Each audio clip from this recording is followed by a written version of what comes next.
Selamat datang di X Undercover. Channel ini merupakan perbincangan antara Dr. Jaya dan Pak Franky yang bertujuan untuk edukasi serta menceritakan pengalaman Dr. Jaya sebagai ahli forensik dan patologi. Sekedar informasi terkait jadwal tayang X Undercover yang akan tayang setiap hari Senin, Rabu, dan Jumat.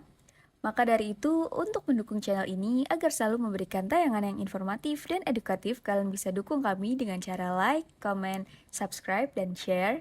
Dan selamat menonton! Oh, terasa sekali, Dok. Jadi, kalau boleh saya cerita agak panjang nih, Dok. Ya nggak apa-apa. Sebelumnya saya kan memang main pingpong itu dari SD saya belajar main pingpong karena memang bapak saya guru dan beliau beli meja pingpong untuk saya olahraga di rumah. Ya. Tapi sekian tahun saya nggak main pingpong, kemudian saya mulai rutin olahraga pasca Covid kemarin karena saya sempat diisolasi selama 18 hari. Dan di masa isolasi itu kan ada jadwal khusus dari jam 8 sampai jam 10 untuk dikumpulkan berolahraga. Ya. Dari situ saya menyadari betul pentingnya olahraga untuk menjaga kebugaran tubuh dan kesehatan gitu. Maka dari situ saya makin rutin jogging. Tapi itu realitas kalau makan kambing itu naikkan kolesterol itu realitas atau mitos, Dok? Nah, itu pertanyaan saya, Pak Dokter. Gitu? Ya. Kalau menurut saya mitos. Mitos ya. Kan sebenarnya yang namanya kolesterol itu asal Bapak tahu ya. Kolesterol itu adalah bahan yang sangat dibutuhkan tubuh. Baik laki-laki maupun perempuan. Seluruh sel saraf kita nih, seluruh nih sel saraf kita dari kepala sampai ke ujung kaki sampai ke ujung tangan, semua saraf itu bungkusnya lalu luarnya itu adalah kolesterol semua. Oh, gitu. Jadi itu dibutuhkan. Satu, hormon kita, hormon laki-laki testosteron, perempuan estrogen itu isinya kolesterol. Jadi kolesterol dibutuhkan semua. Ya. Bayangin kalau kolesterol kurang, yang bahaya itu sebenarnya bukan kolesterol, justru adalah gula, Pak. Oh, oke. Gula itulah yang membuat badan kita suka dapat penyakit macam-macam. Kolesterol kecuali sangat tinggi itu tidak berbahaya kalau orang olahraganya cukup. Selamat pagi semua. Pagi pas siang ya? Mas siang semua ya. Jadi hari ini kebetulan kita kedatangan lagi nih, ada satu tamu. Nanti kita bisa lihat siapa dan bagaimana tipikalnya. Tapi sebelum ada itu, saya akan ngobrol dulu sama Dokter Jaya. Biasa ini kalau sama Dokter Jaya selalu nanya. Nggak ada yang nggak pernah nggak tanya.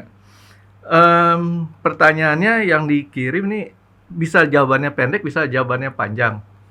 Nah, tapi saya minta tolong sama Dokter Jaya untuk jawab yang pendek aja. Dok, itu ada pertanyaannya, kenapa minum air putih itu bagus apa enggak, atau manfaatnya buat apa? Ya.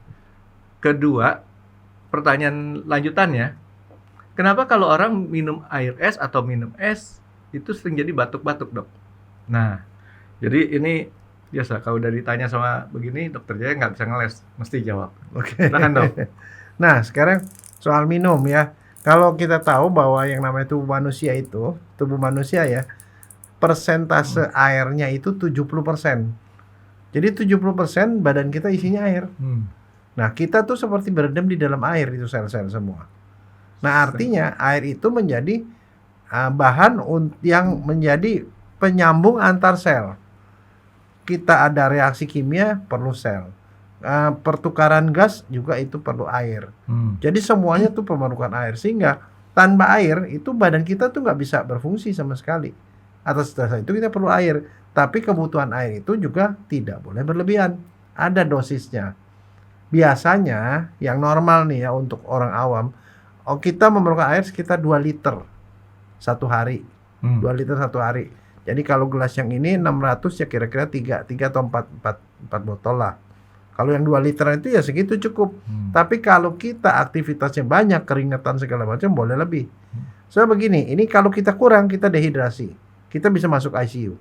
Sebaliknya kalau kita kelebihan, jantung kita nggak kuat. Terlalu banyak air, dia pompanya keras, akhirnya bisa dekom, gagal jantung. Jadi nggak boleh terlalu banyak, nggak boleh terlalu sedikit. Jadi patokannya apa? Patokannya kencing. Kita minumlah sebanyak mungkin sampai kencing kita tidak ada warnanya. Kencing itu bisa warnanya jadi coklat, kuning muda sampai seperti air, bening. Sampai kencingnya bening, itu baru minumnya cukup. Nah, itu untuk air putih atau air sembarangan? Air putih. Tapi ini yang nanya sama saya harusnya diperjelas juga, Dok ya. Air putih yang tidak beralkohol. Karena yang namanya vodka juga bening. Ya, air. Air putih bening. Misu, water. Oke, jadi mudah-mudahan penjelasan tadi Dokter Jaya jelas bahwa kita ini dikelilingi sama air dan memang air itu yang mengatur keseimbangan kita kali Dok. Keseimbangan dan reaksi tubuh kita semuanya pakai air. Oh. Makanya diperlukan. Tanya Nah. satunya lagi Dok. Minum air es bisa batuk. Nah, sekarang kita mau tahu, ini soalnya saya harus ngomong soal batuk. Batuk itu adalah mekanisme dari saluran pernapasan. Jadi dari hidung masuk ke dalam, dia di belakang sebenarnya. Terus dia bersilangan dengan saluran makan. Dari mulut kerongkongan ke belakang. Dari hidung dia di depan, tenggorok. Tenggorok itu buat napas. Jadi ada persilangan. Nah, seringkali kalau kita makan sembari ngobrol, suka nyasar. Makanan masuk ke paru. Kalau makanan masuk ke paru, maka paru-paru bisa ke bawah, bisa kena infeksi, bisa pneumonia. Kesedak gitu Dok ya? Tersedak, itu yang kita bilang tersedak.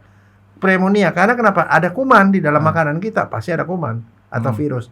Di dalam saluran pernapasan tidak ada mekanisme untuk membunuh kuman.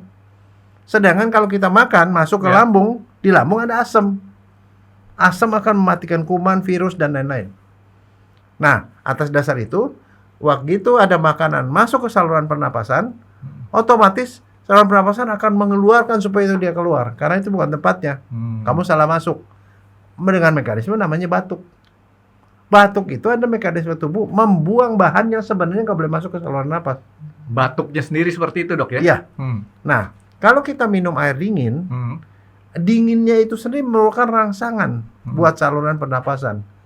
Sehingga reaksi saluran pernapasan apa? Biasanya keluarin lendir dan kemudian keluarin tenaga supaya jangan sampai ada yang dingin-dingin tadi itu masuk ke dalam saluran pernapasan. Oh, makanya batuk. Kirain ini udah gitu aja Dok. Udah. Jadi kalau mau minum air dingin tidak batuk, minumlah pelan-pelan supaya dari mulut masuk ke belah belakang, ke kerongkongan, nggak masuk ke tenggorokan. Makanya orang tua selalu ngomong, kalau lagi makan jangan ngomong. Kalau kamu ngomong, itu bisa tersedak. Kalau tersedak bisa masuk rumah sakit. Itu. Kirain begini, tadinya saya pikir karena di situ nggak ada lampu pengatur lalu lintas dan nggak ada Enggak, Polantas memang nggak ada. Nggak ada yang tugas di situ. Itu masalahnya. Kalau kita balik Dok, tadi kan dokter bilang kalau lagi makan jangan ngomong. Iya. Terbalik. Ya. Kalau lagi makan jangan ngomong. Tapi kalau lagi ngomong jangan makan jangan juga makan Dok. juga. Karena bisa tabrakan tuh ya. Iya, tabrakan. Karena kalau kita ngomong itu suara itu dari saluran pernapasan. Kalau makan dari saluran pencernaan. Nggak bisa. Ini kebuka, masuk lah, nyasar lah. Pernah nggak lagi ngobrol, makan ngobrol tiba-tiba nasi keluar dari hidung? Ya karena dia masuk di itu. Untung naik ke atas jadi keluar hidung. Tapi kadang-kadang keluarnya bukan di hidung, masuk ke bawah. Masuk ke paru. Nah, sebelum ke paru dibatukin sama dia. Itu otot sadar atau otot nggak sadar Dok ya? Otot tidak sadar, Tidak. otomatis.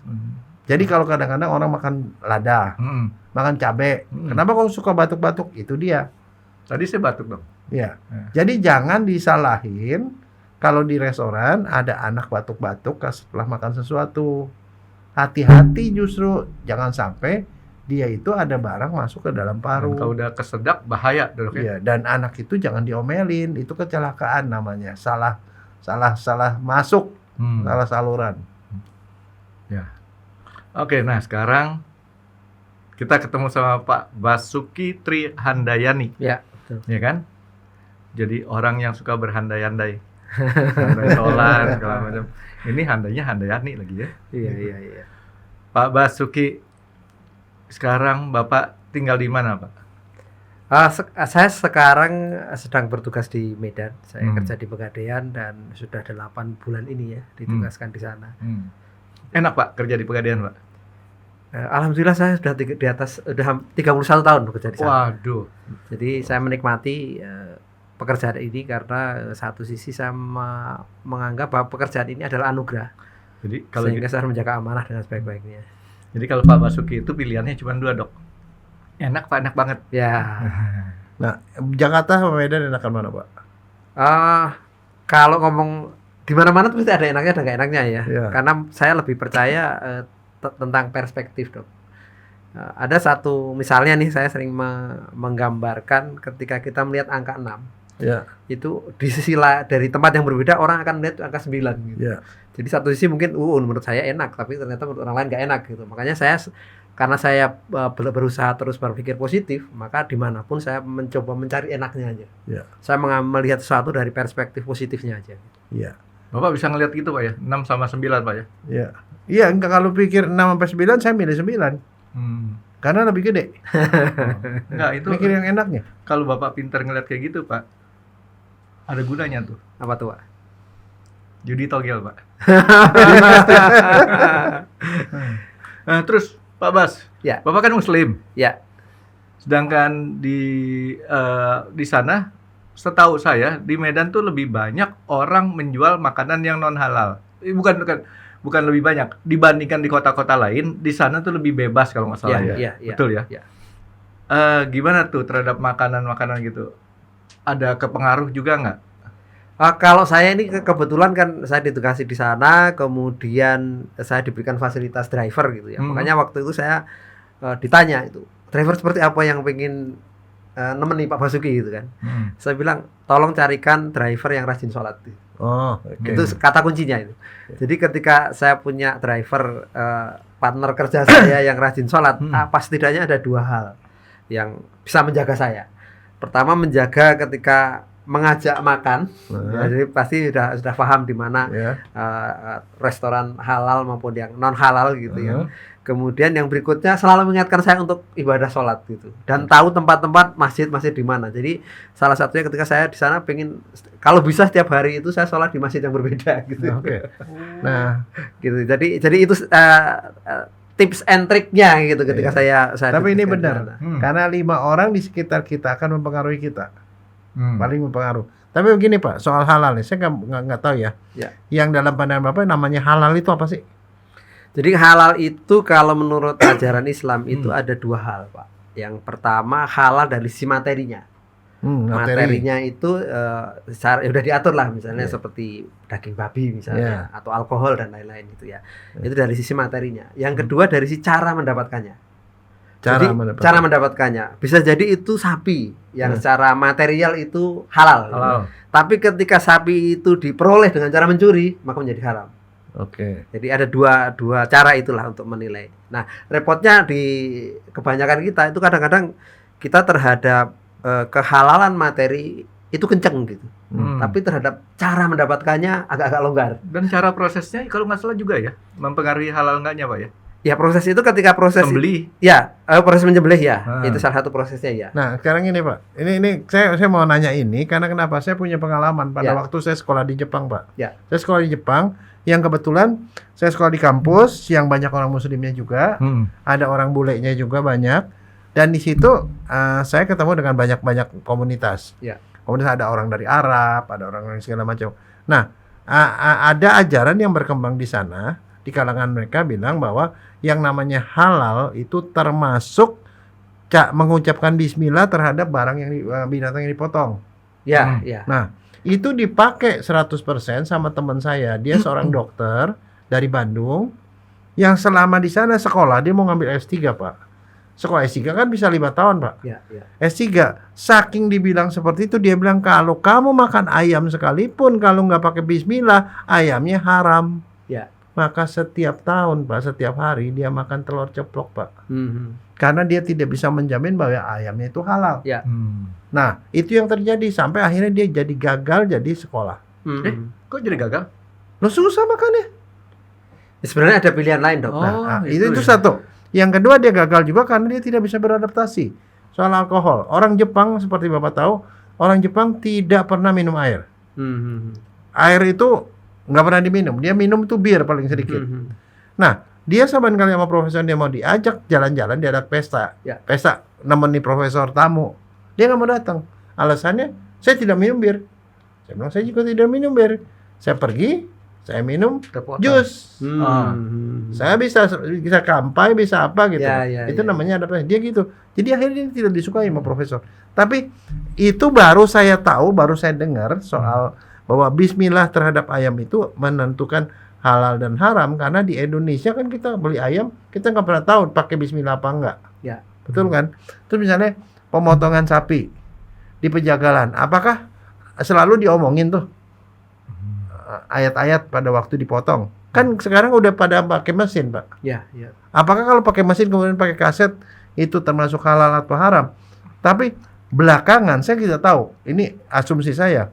Belakangan ternyata di gunung itu ada satu toko yang dibuat oleh seorang Arab. Tokonya itu adalah toko halal. Ini katanya. Jepang ya? Nah, toko halal di Kobe.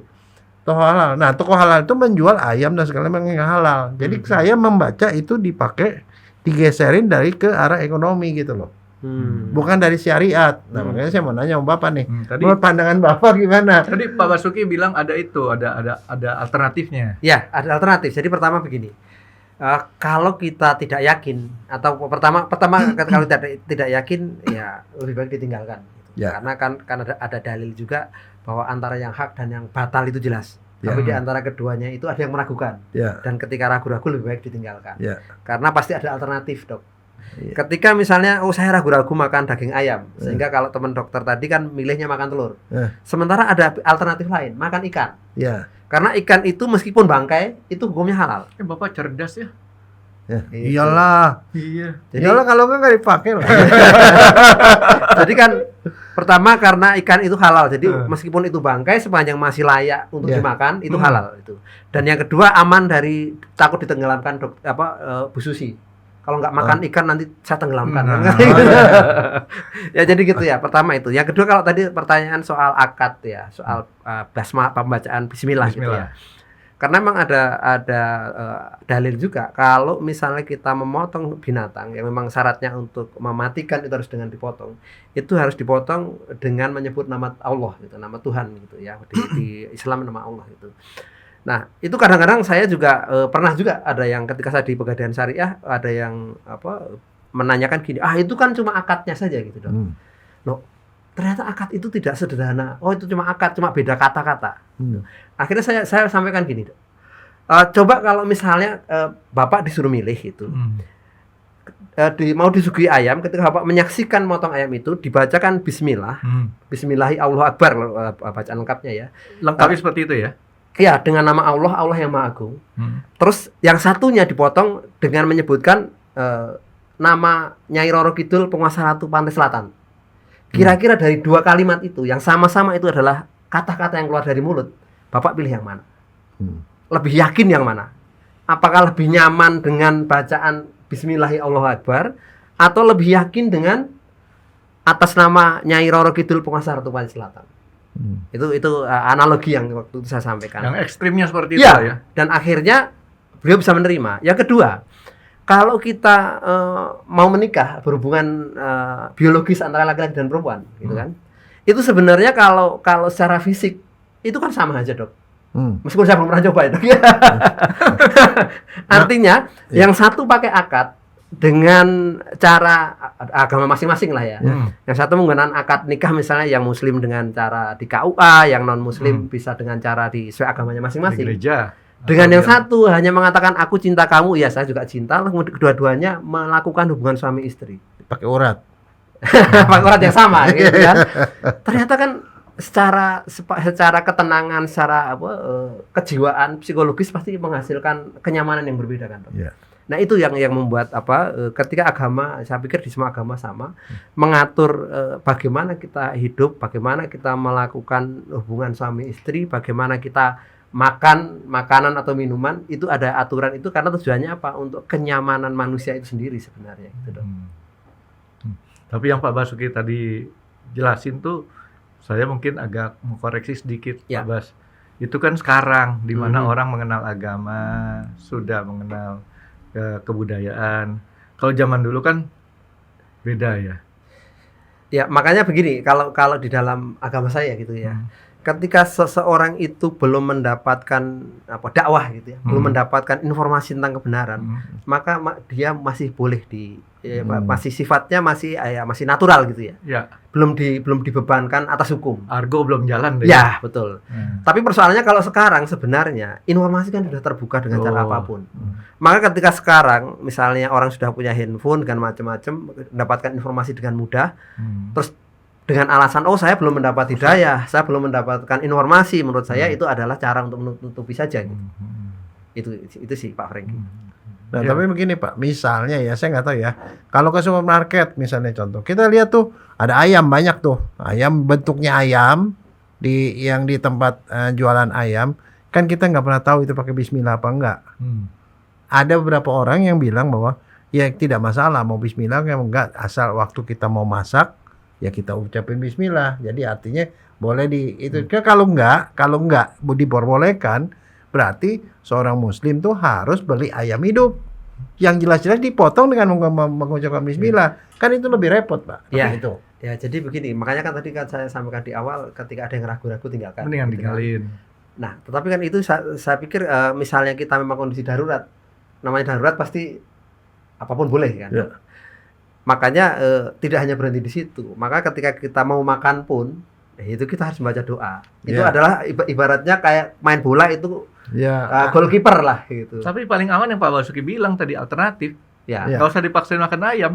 Makan aja ikan. Ikan, betul. Ya kan? Aman dia. Jujur, dan sekarang ini ketika saya di Medan, Pak Franky, saya lebih sering memilih menu ikan. Oh gitu. Iya, saya lebih sering memilih menu ikan. Ikan ayam. Kalau orang Jawa ikan ayam. Ikan ayam gitu. Ya karena menurut saya lebih safe lah gitu. Paling kemungkinannya kan paling tidak probabilitas untuk saya dapat makanan haram itu lebih kecil lah. Satu sudah filter. Yang kedua kan kemungkinan kalau kita di restoran-restoran yang non muslim itu takutnya kan alat masaknya yang digunakan adalah alat masak yang sama untuk mengolah daging-daging yang tidak halal gitu kan. Makanya ya pertama ya kita coba nyari yang restoran yang halal gitu ya. Yang kedua, kalau masih ragu-ragu dengan dagingnya, ya udah pilih menu ikan. Itu menurut saya dua cara lah untuk memfilter itu. Tapi ngomong Pak Basuki aslinya dari mana sih? Namanya kan nama Jawa banget. Jawa banget ya. Saya dari Magelang. Kalau tempat tinggal saya kurang lebih 20 kilo dari Candi Borobudur. Ini kalau kita lama-lama dekat sama Pak Basuki, nanti orang Medan pun sama cara ngomongnya. Medok. Ya kan? Itu kalau orang Jawa kemana aja tuh ya. Tadi dokter aja jelasin tuh. Itu bisa mempengaruhi orang-orangnya. Orang Batak masuk ke Jawa itu bisa ngomongnya medok. Padahal orang Batak itu kan boleh bilang cara berbicaranya kan kenceng. Tapi gaya bicara dia bisa luntur. Tapi orang Jawa, Pak Basuki ke Medan nggak robah tuh. Pak Basuki nggak berubah, orang Medan ngomong Jawa. Nah, saya punya pengalaman Pak di Jepang. Kita tuh ada laboratorium DNA. Ada dokter-dokter di situ. Ada dokter nih orang Ambon di situ. Ya. Dia sekolah di Jepang 5 tahun. Selesai. Yang dia bisa bahasa apa Pak? Ini di Jepang Pak, di Kobe Pak. Selesainya si Ambon itu jadi orang Jawa Pak. Kok bisa begitu dok? Ya karena orang yang di situ kebanyakan dokter dari Jawa. Oh. Ngomong sehari-hari ngomong Jawa. Jadi di sana dia tidak bisa bahasa Jepang tapi bisanya bahasa Jawa Pak. Iya. Tuh hebatnya orang Jawa Pak. Nah, kalau kita bandingin nih kondisi Bapak di Jawa di daerah mana Pak? Magelang. Ya, Magelang. Cuacanya, udaranya bagusan mana? Magelang sama Medan? Kalau setahu saya bagusan di Magelang ya. Bagusan Karena Magelang. Magelang itu kan kota yang Dekat tidak gunung terlalu ya? besar, ya dekat Gunung Merapi, Merbabu. Terus kemudian persawahan masih cukup luas. Kalau di Medan kan kalau ada tanah pertanian yang luas itu isinya kebun sawit. Oh, gitu ya. Yang sekitar kota Medan ya. Nah, kenapa saya tanyakan dok? Pasti kan kalau kita udara bagus kan Pak Basuki harusnya senang olahraga. Ya. Senang olahraga Pak? Saya senang olahraga, ya, Nah. senang olahraga. Apakah Bapak mempunyai olahraga yang sama waktu Bapak di Magelang dengan Bapak di Medan? Sama. Apa Pak? Yang pertama, yang paling sering saya lakukan adalah jogging. Oke. Ya, saya Jogging jogging berapa jam sehari Pak? rata-rata setengah sampai 1,5 jam. Ya. Biasanya saya lakukan antara 2 sampai 3 kali seminggu. Di lapangan olahraga atau di jalan? Oh enggak, saya sering memilih jalur perkampungan atau komplek perumahan gitu dengan jalur yang berbeda-beda. Karena kalau kita berputar di jalan yang sama kan, pertama saya tidak hafal-hafal lokasi. Ya. Oh gitu. Di Medan nih Pak? Ya di Medan pun Oke. sama gitu. Jadi kalau misalnya hari ini saya mengambil melalui jalan Ahmad Yani misalnya, besok saya harus pindah ke jalan Diponegoro. Nah sekarang saya mau nanya, selama jalan tuh pernah dikejar-kejar anjing nggak Pak? Oh di sana saya selama ini belum pernah ketemu anjing malah. Oh enggak, udah habis. Ntar kita kasih. saya punya miko dan bola. Ya. Oke. Nah, berikut setengah jam sampai 1 setengah jam. jam sampai 1,5 jam ya. Tapi yang tidak semuanya lari ya. Kadang-kadang kalau kita Jalan cepat. saya kan kalau di sepeda itu ada istilah gocapan gitu. Oh ya. Goes cari sarapan gitu. Oh, Nah, ada juga jocapan berarti. Jogging cari sarapan gitu. Jadi saya joggingnya larinya mungkin setengah jam. Cari sarapannya mungkin 20 menit kan kita sarapan sampai 30 menit. Nah, sisanya karena perut sudah terisi melanjutkannya dengan jalan kaki biasa. Kalau soal gocapan, saya selalu baca tuh statusnya kawan Pak Basuki tuh. Ah. Pak Nanang. Oh ya. Pak Nah, Nanang itu yang dicari itu sarapan apa, Pak? Jawa. Oh, kalau di sana yang cocok ya paling bubur ayam atau lontong Medan gitu. Bukan Lontong nyari sayur. makanan Padang ya? Kalau pagi jarang sana makan Padang. Biasanya Oh, jarang ya? Makan Padang biasanya siang sampai malam. Nah, Oke. selain gocapan sama jocapan, Ya, ya. apalagi aktivitasnya Pak Basuki? Olahraganya yang kedua itu yang frekuensinya lebih sering itu dari jogging kemudian sepedaan. Sepedaan itu rata-rata 2 minggu sekali. Sendiri atau rame-rame? Biasanya kalau nggak sendiri saya batasi jangan sampai lebih dari 10 orang. Itu ada beda nggak Pak rasanya? Bapak olahraga di Magelang yang udaranya, saya sih sering ke Magelang, setiap bulan sekali pasti ke Magelang. Ya. Lumayan enak tuh Pak, seger ya. Ya, Di Medan saya pernah ke tempat Pak Basuki juga Ya, ya. Medan, dan itu nggak jauh beda sama Jakarta. Outdoor sport kayak gitu, Bapak ada rasa bedanya nggak? ya pasti ada ya. Pertama dari sisi polusi ya pasti beda. Yang kedua culture-nya kan beda juga. Nggak, maksud saya di mana Bapak merasa lebih cepat capek? Ada nggak lebih cepat capek di Magelang kah, atau lebih cepat capek di Medan? Kalau lebih cepat capeknya ya pasti yang di kota besar ya. Karena memang pertama hambatannya kan cukup banyak. Iya, iya. Oke. Ada lampu merah, kita lagi asik-asik lari, apa itu namanya ritmenya lagi nyaman gitu, tiba-tiba lampu merah gitu kan. Iya. Kita harus berhenti sejenak baru kemudian lari lagi. Ketiga saya suka berenang juga. Cuma berenang itu lebih jarang ya karena Berenang di mana, Pak? Di kolam renang lah ya. Itu pasti di kolam renang. Lo belum tahu, makanya Bapak belum jawab. Mungkin kalau di laut ya lain, ada ikan hiu, Pak. Ya, ya. Ya, tapi relatif jarang ya karena memang apa ya, kalau di Magelang itu kan banyak mata air. Iya. Di Magelang, di Klaten, home base saya asli saya Magelang tapi home base saya di Klaten. Sana kan memang wisata air cukup banyak. Oh, gitu. Jadi air kolam renang itu banyak yang sifatnya alami. Jadi memang sumbernya mata air sehingga tidak banyak dicemari oleh kaporit untuk membersihkan kolam renang. Sementara kalau di Medan itu kan rata-rata kolam renangnya seperti di hotel, di kolam renang umum. Jadi airnya daur ulang lah ya. Jadi kalau yang di Magelang itu ada sulfurnya nggak, Pak? Kalau yang saya ya memang ada macam-macam. Kalau yang di hotel saya pikir masih sama. Tapi yang alami biasanya kan itu siklusnya karena itu dari mata air. Setahu saya tidak perlu didaur ulang dengan menggunakan kaporit. Treatment lah ya, nggak perlu treatment ya? Iya, nggak perlu. Terus selain berenang apa lagi Pak Bas? Saya kira 3 itu ya. Tapi kalau dari si hobi saya suka berkebun juga ketika saya pulang misalnya. Nanam apa, Pak? Macam-macam. Meskipun saya punya tanah yang tidak terlalu luas, tapi saya memang karena hobi ya. Ya apa, Pak? Ya. Apa? Saya nanam pohon nangka ada, pohon kelengkeng ada, pohon duren ada, meskipun 1-2 batang gitu. Karena itu pengen luas Pak. Pengen variatif aja gitu. Terus? Pohon gede-gede semua tuh. Ya. Tanam saham, Pak? Oh enggak. Wah, itu bunganya banyak, Pak. Bunganya banyak memang. Nah Pak Bas, ya. Ada satu yang Bapak lupa kasih tahu. Apa tuh? Saya nggak tahu, Bapak kan dapat kemarin katanya Pak, ada perlombaan olahraga dia menang pingpong. Ya, ya. Oh iya, pingpong itu hobi saya. Itu bahkan frekuensinya paling sering itu sama apa, Pak. Jadi saya hampir di kantor. Di kantor. Jadi kantor saya itu ada 4 lantai, di rooftop itu ada meja pingpong yang memang kami setelah tutup kantor hampir tiap sore itu kita main pingpong. Itu di kantor wilayah kan Bapak ya? Iya, iya. Jadi rata-rata kalau pingpong ya hampir sama, setengah jam sampai 1,5 jam lah rata-rata. Tergantung lawannya masih ada yang pengen main bareng apa enggak. Itu Bapak kalau olahraga keringetan nggak? Ya pasti. Keringetan Pak? Ya. Bapak tahu kan, saya udah pernah kasih tahu Bapak supaya nggak keringetan Dok. Dokter dia belum tahu tuh. Main pingpong nggak keringetan Dok. Gimana? Install dari Play Store. Tapi yang main jempolnya doang. Iya, iya. Ya, jadi memang Nah, dengan frekuensi Bapak olahraga seperti itu, heeh. apa dampak yang Bapak rasakan gitu? Oh, terasa sekali, Dok. Jadi kalau boleh saya cerita agak panjang nih, Dok. Ya nggak apa-apa. Sebelumnya saya kan memang main pingpong itu dari SD saya belajar Ya. main pingpong karena memang bapak saya guru dan beliau beli meja pingpong untuk saya olahraga di rumah. Ya. Tapi sekian tahun saya nggak main pingpong, kemudian saya mulai rutin olahraga pasca Covid kemarin karena saya sempat diisolasi selama 18 hari.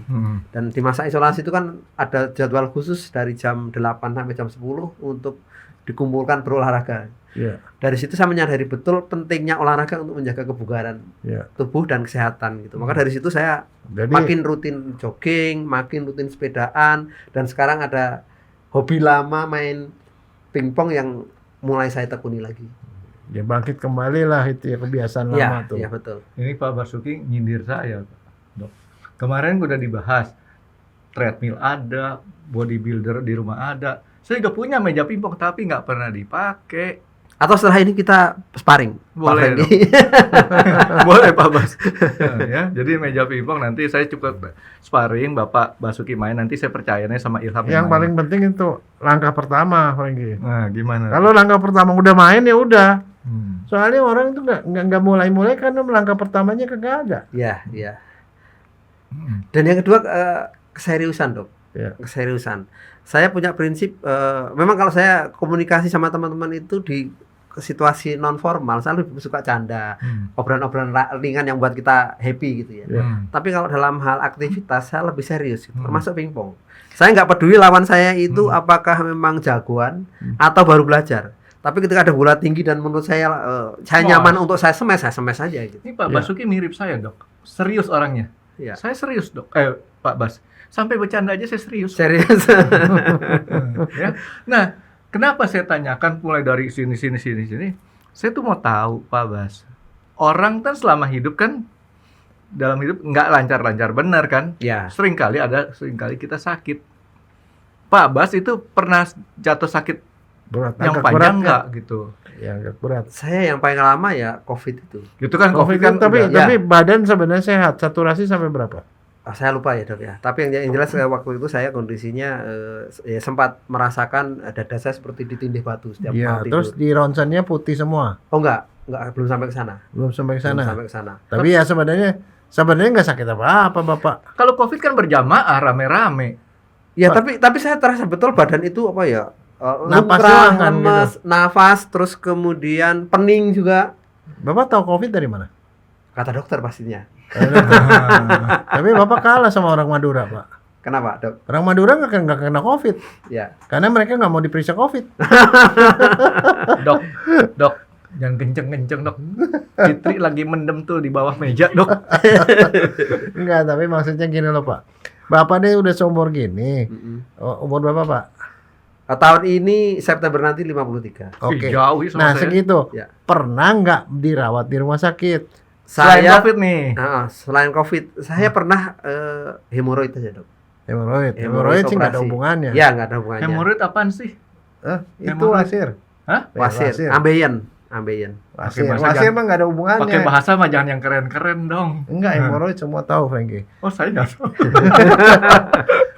Karena saya ingat yang ditulis di lembar Oke. pemeriksaan dokter. Tapi kalau begitu caranya, Pak, saya kasihan sama teman-teman dokter, Pak. Kenapa, Dok? Mereka kurang pasien, Pak. Karena orang udah seumur Bapak mestinya banyak penyakitnya, Pak. Ya. Makin banyak penyakitnya makin senang kita, Pak. Nah, tapi sekarang nih Bapak introspeksi nih ya. Ya. Menurut Bapak tuh apa sebabnya Bapak tuh jarang sakit gitu, Pak? Ya, pertama tentu saya tadi di awal saya sampaikan bahwa saya melihat Itu olahraga udah saya lihat. Oke. Makan Jadi- juga tadi udah. Makan pertama- Makan belum ya? belum banyak. Ya, jadi pertama tadi kan saya sampaikan dalam satu hal itu kita bisa melihat dengan banyak perspektif. Dan saya berusaha melihat itu dari sisi perspektif yang positif gitu. Ya, itu jadi otaknya dulu diberesin Iya, nih. betul. Kedua olahraga. Ya. Terus Karena kadang-kala gini, Dok, kalau saya itu sering bicara gini, sebenarnya orang itu melihat satu peristiwa itu kadang-kadang menjadi duka ketika menafsirkan menjadi kesulitan gitu. Ya. Contoh mudahnya begini, coba ketika orang tuamu sakit dan meninggal, kalau kita merasa ini adalah duka karena saking cintanya, terus Musibah. kehilangan musibah, itu pasti akan meratap-ratap menangis gitu. Ya. Tapi ketika berpikir positif, oh ya udah ini memang kehendak Tuhan, artinya penderitaan selama sakit itu bisa berakhir, dan dengan demikian juga potensi untuk berbuat dosa di masa yang akan datang itu juga jadi tidak terjadi. Dan mudah-mudahan dengan cara ini justru beliau lebih bahagia gitu. Cuma alamnya aja yang berbeda. Ketika kita punya cara berpikir ke situ mungkin kita lebih ikhlas, Dok ya. Tapi ketika kita memikirkan orang tua kita sakit, duka, kadang-kadang kan ketika berpikiran negatif, wah Tuhan tidak adil. Kenapa harus orang tua saya yang diambil? Kenapa bukan saya? Kadang-kadang kan orang menatapinya seperti itu. Makanya saya sampaikan tadi dengan analogi kita melihat satu angka 6, dengan perspektif yang satu orang menafsirkan angka 9, saya melihatnya angka 6. Maka saya mencoba melihatnya dengan perspektif yang positif itu. Karena menurut saya apa yang kita pikirkan itu apa yang akan terjadi, apa yang akan kita rasakan dan mempengaruhi apa yang kita lakukan. Ini menarik, Franky. Karena kenapa? Kalau perspektif belum berubah, kita sendiri nggak bisa berubah, Franky. Karena itu akan menentukan masa depan. Nah, saya mau kasih tahu cerita begini, Franky. Ceritanya ini ada satu orang punya perusahaan sepatu, mengirim 2 orang pedagangnya, salesnya, untuk pergi ke satu pulau. Disuruh selidiki potensi untuk jual sepatu di situ gimana. Bagilah mereka berdua, tempatnya jauh. Dia bilang kalau misalnya bagus, saya akan bikin di sana pabrik sepatu. Yang satu datang sana, dia survei sebentar, kemudian dia kirim surat ke bosnya. Bos, kirim pesawat balik, saya akan balik karena di sana tidak ada prospek untuk jual sepatu. Karena di sana sama sekali tidak ada orang yang pakai sepatu. Si bosnya kaget. Pulang. Tapi dia bilang, kenapa yang satu ini nggak pulang-pulang? Yang kemudian yang kedua, dia bilang, bos, luar biasa. Ini adalah pasar sepatu yang hebat luar biasa. Karena di sini belum ada orang yang pakai sepatu. Kalau kita bisa mengajarkan mereka pakai sepatu, maka kita adalah perusahaan sepatu yang paling laku di sini. Itulah bedanya orang yang Perspektif itu membuat dia itu melihat sesuatu yang tidak kelihatan. Jadi kalau menurut saya yang tadi Dokter Jaya sebutin tuh orang yang mau jadi pionir atau orang mau jadi follower. Ya kan? Yang tadi yang pertama tuh follower. Cuman ngelihat apa kebiasaan orang. Tapi dua-duanya nggak salah. Nggak salah. Masalahnya positif apa negatif. Ada orang yang misalnya berasal dari keluarga yang sangat miskin. Dia bilang, karena gua miskin, gua nggak bisa jadi dokter, gua nggak bisa sukses. Tapi sebaliknya orang yang lain yang sama, barangkali dari keluarga yang sama bilang, papa gua miskin karena dia kurang berpendidikan, tapi gua punya potensial, gua bisa jadi lebih kaya. Ini justru menjadi pecut, bisa menjadi tenaga, semangat buat saya untuk lebih sukses dari papa saya gitu. Itu kan itu perspektif. Itu dulu dirubah, baru kemudian kita merubah gaya hidup. Iya. Saya rasa begitu. Iya. Nah, sekarang ini baru satu faktor. Ya, jadi Pak Bas ini mengikuti perspektif positif. Iya. Gitu ya. Oke, saya mau nanya satu lagi, Pak. Kesehatan itu bukan cuma dari olahraga, tapi juga dari gaya hidup dan pola makan. Ya. Nah, saya mau nanya, bagaimana cara pola makan Pak Bas sama gaya hidup supaya paling kurang kita bisa tahu, inilah contoh bahwa orang dengan pola dan gaya hidup seperti itu jauh lebih sehat daripada orang normal gitu loh. Bisa diceritakan dari pagi sampai sore makannya gimana, apa yang dilakukan gitu loh. Ya, pertama kalau saya sendiri itu saya berusaha tidur itu maksimal kalau kondisi normal ya, Dok. Kalau bisa tidur itu sebelum jam 10. Sebelum jam 10 malam tidur. gitu. Kebiasaan pagi itu saya bangun rata-rata paling lambat jam 5. Jam 4 biasanya sudah bangun. Jadi jam 7 berarti sampai jam 12 sampai itu 5 sama 5 10 jam. Kita cek dulu dia benar apa enggak. Enggak, jam 10 sampai jam 4 bangun. Kemarin U23 nonton enggak Pak Bas? Enggak. Oh pantas, bener. Kalau gitu saya enggak terlalu hobi nonton bola tengah malam gitu. Jadi pokoknya antara 6 sampai 8 jam deh udah pasti betul, ya. Betul. Oke. Nah, kemudian setelah sholat subuh seperti saya bilang tadi kadang-kadang ya saya olahraga tadi olahraga 2-3 kali seminggu. Kalau enggak ya kadang-kadang pagi udah ada pekerjaan yang mungkin saya harus bawa pulang, saya harus berpikir karena saya kalau kerjaan-kerjaan yang memerlukan energi untuk berpikir itu biasanya saya kerjakan sebelum jam 12 siang. Ya. Pagi itu saya utamakan. Jadi kalau misalnya ada klien yang pengen ketemu sama saya, biasanya saya janjikan setelah jam 12 atau setelah makan siang. Ya. Karena kadang-kadang kita lelah kalau ketemu orang kita jadi fresh lagi gitu. Ya, ketemu orang baru kita ngobrol-ngobrol hal yang baru akhirnya menjadi fresh itu. Karena kalau kita malah sendiri kadang-kadang jadi ngantuk dok. Iya. Itu yang pertama dari pola tidur ya. Terus kemudian kalau pola makan lagi-lagi karena saya percaya saya punya ajaran agama ya, salah satunya itu Nabi Muhammad itu ngajarkan makanlah sebelum lapar dan berhentilah sebelum kenyang. Iya.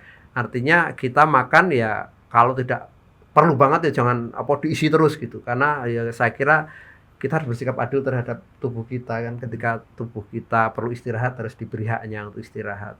Ketika lambung kita waktunya bekerja ya biarkan dia bekerja secara alamiah, dan ketika waktunya istirahat ya harus istirahat. Makanya ketika tadi saya bilang jam 10 malam itu paling lambat saya tidur, saya usahakan makan itu sebelum sholat isya atau sebelum jam 7 itu makan malam gitu. Paling malam itu. Jadi kalau udah malam agak-agak kok lapar gitu, biasanya saya menyediakan buah ya, misalnya seperti kurma itu di kulkas gitu, karena 1 biji aja. biasanya 5 biji. 7 lebih bagus. Ya, biasanya kan kalau di ajaran itu makannya jumlahnya ganjil gitu. Makanya saya lebih cocok kayak 5 biji, tapi 5 bijinya nggak dimakan kan? Enggak. Sama air putih biasanya. Itu lebih nyaman. Karena kebetulan gigi saya udah ada yang berlubang juga, jadi kadang-kadang kalau kena kurma manis itu agak nyeri. Air putih yang tidak beralkohol, Pak Ya, Mas. ya. Nah, saya juga sebenarnya tadi waktu ngomongin air putih, air yang diminum 2 liter mau tanya, Dok. Ini mungkin sedikit kepotong ya, Dok ya. Itu yang tadi 2 liter itu air putih saja atau Air termasuk putih. air teh? Air putih saja. Oh, berarti kalau sama air teh berarti Ya boleh lah air teh, tapi air teh paling banyak segelas, Pak. segelas sehari ya. Oke. Gampang, Pak Bas. Apa tuh? Ngakalinnya gampang.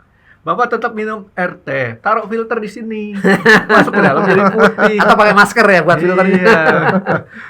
Ya, tadi soal makan ya. Terus kemudian saya menghindari makanan yang terlalu banyak minyak, Dok. Iya. Jadi kalau misalnya salah satu contoh misalnya saya ditraktir makan sama Pak Franky, diajak ke sate kambing misalnya. Di situ saya biasanya pilihnya sop kambing, bukan gulai ya, karena gulai kan banyak santannya. Iya. Gitu. Saya milih sop kambing sama satenya gitu. Karena konon yang membuat membuat kalak, mungkin bisa dikoreksi sama dokter saya nanti. Yang membuat kambing itu punya kadar kolesterol tinggi itu sebenarnya bukan daging kambingnya, mungkin nanti bisa dikoreksi, tapi adalah santan yang dipakai untuk masak itu. Itu yang saya tahu informasinya, tapi mungkin nanti dokter bisa jelaskan. Jadi saya menghindari untuk makan gulai. Apalagi gulai itu biasanya kalau di Jawa itu banyak jeroannya. Nah, kalau ke Pekso gimana, Pak? Ya, Bapak disiapin nih soto Betawi. Nah, udah ada gitu kan, ada dagingnya, ada santannya, ada apa. Bapak makannya gimana? Nah, ajaran lain yang saya dapatkan dari agama saya itu selain tadi makan setelah lapar dan berhentilah sebelum kenyang, ada juga makanlah dan minumlah kalian tapi jangan berlebih-lebihan. Ya. Artinya ya udah seperlunya, jangan mentang-mentang karena mentang-mentang adanya itu terus kita ngamuk sampai 3 mangkok dimakan itu. Menurut saya berlebih-lebihan. Pernah ditraktir sama orang Arab nggak? Belum pernah.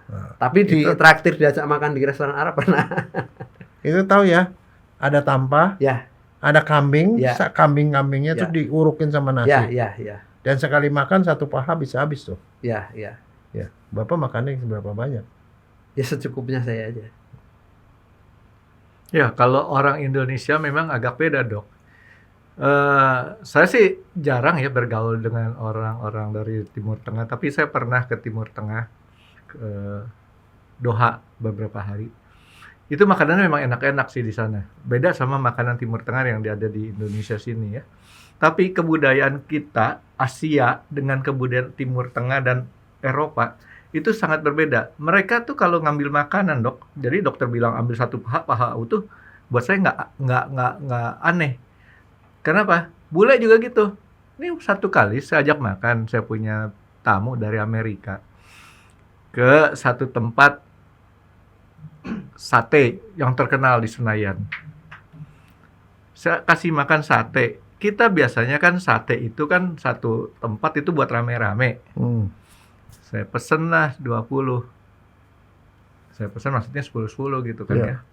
Saya pesen gurame terbang tuh. Iya. Apa yang terjadi, Dok? Saya disisain nasi putih, Dok. Satenya ditarik ke depannya dia, gurame diangkat taruh di piringnya dia. Gitu kan?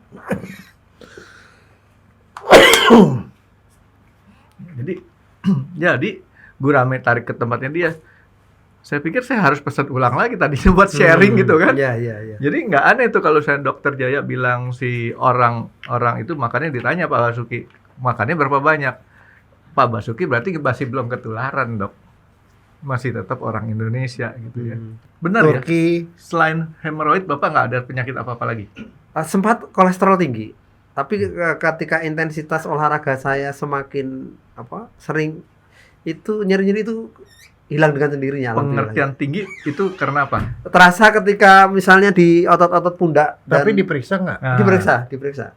Makanya tadi saya bilang ya tadi saya belajar ketika misalnya di kantor, alhamdulillah kan setiap tahun itu ada medical check up yang bisa mengontrol kondisi kita kayak apa gitu. Di situ jadi saya jadi sadar gitu.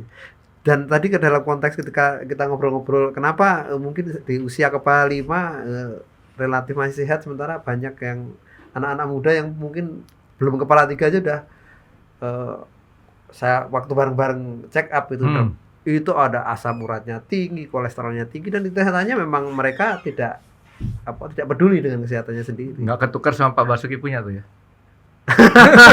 Mudah-mudahan tidak. Ya, saya mau nanya, Bapak makannya berapa kali sehari? Rata-rata pasti 3 kali sehari sih. Pagi-pagi makan korma 5. Ya. Terus siang telur rebus 2 biji misalnya gitu. 2 biji. 2 butir. Kalau itu, siang putih sama yang itu sama kuningnya semua. juga, iya. Makan semua. Makan 3 biji, 2 biji. 2 biji. Terus siang? Siang ya di kantor makan seperti biasanya lah. Kadang-kadang nasi padang, kadang-kadang bebek goreng, apapun gitu. Nasi padang nasinya habis tuh. Oh, kan nasinya juga. banyak. Enggak. Sering hanya separuh sampai maksimal 2/3 lah. Nah, lauknya apa? Lauknya yang paling saya suka ikan. Saya kalau di Jadi nasi padang ikan terus disantenin.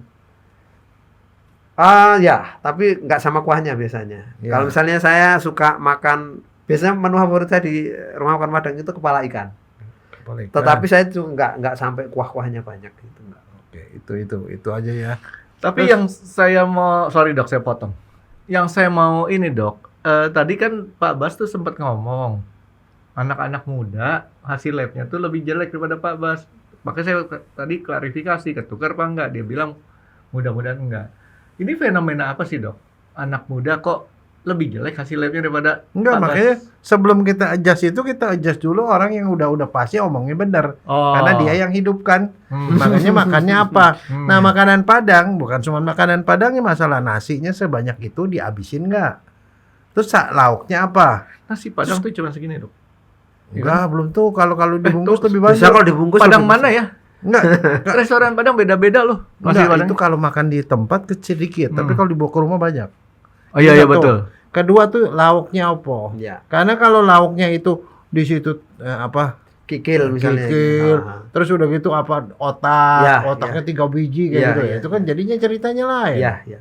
Terus Otak kalau tidak isinya terlalu suka. ya kebanyakan sayur misalnya, barangkali sayurnya yang lebih banyak kan jadinya beda. Iya. Gitu. Nggak suka otak, Pak Bas? Enggak. Oh, Nggak Bapak takut masih kekurangan otak, Bapak. mungkin otaknya masih bagus. Nah. Saya kalau otak itu ya, makanya yang otak yang paling suka otak ikan. Makanya kalau mukanya kepala ikan karena tidak terlalu banyak kan. Oh, saya pikir Bapak mau ngomong Tidak otak kecil. ikan dibikin jadi otak-otak gitu. Ya oke. Terus kalau makan sore kan itu kan nggak ada pilihan, kalau di kantor kan nggak ada pilihan. Nggak ada pilihan, Nggak ada pilihan, nggak banyak pilihan. Terus kalau Sore hampir mirip seperti menu makan siang, cuma juga porsinya biasanya lebih sedikit daripada menu makan siang. selalu makan di restoran itu kalau sore. Enggak juga.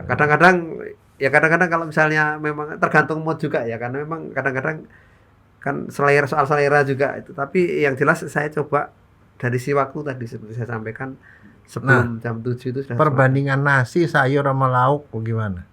saya lebih suka banyakkan sayurnya. Nah, itu dia. Tunggu, sayur ya, bukan lauk ya? Ya. Karena kalau sayur itu artinya tumbuhan hijau ya Dok ya. Kalau lauk itu kan bisa ada sayur, bisa ada daging, bisa macam-macam. Ya. Ini yang confirm ya, Ya. berarti sayur. Sayur ya. Seperti di tempat rumah makan Padang itu kan pasti rata-rata pasti ada daun singkong. singkong. Nah, itu daun singkong saya minta lebih banyak porsinya ketimbang orang-orang biasa yang diambilin gitu. Nah, jadi pertanyaan nih, kan kita udah ngomong berapa kali. Ususnya dia sama usus kita panjangan siapa? Jangan kita, Dok. Kenapa bisa begitu? Hah? Dia soalnya makannya sering. Kalau makannya sering itu kebuangnya banyak.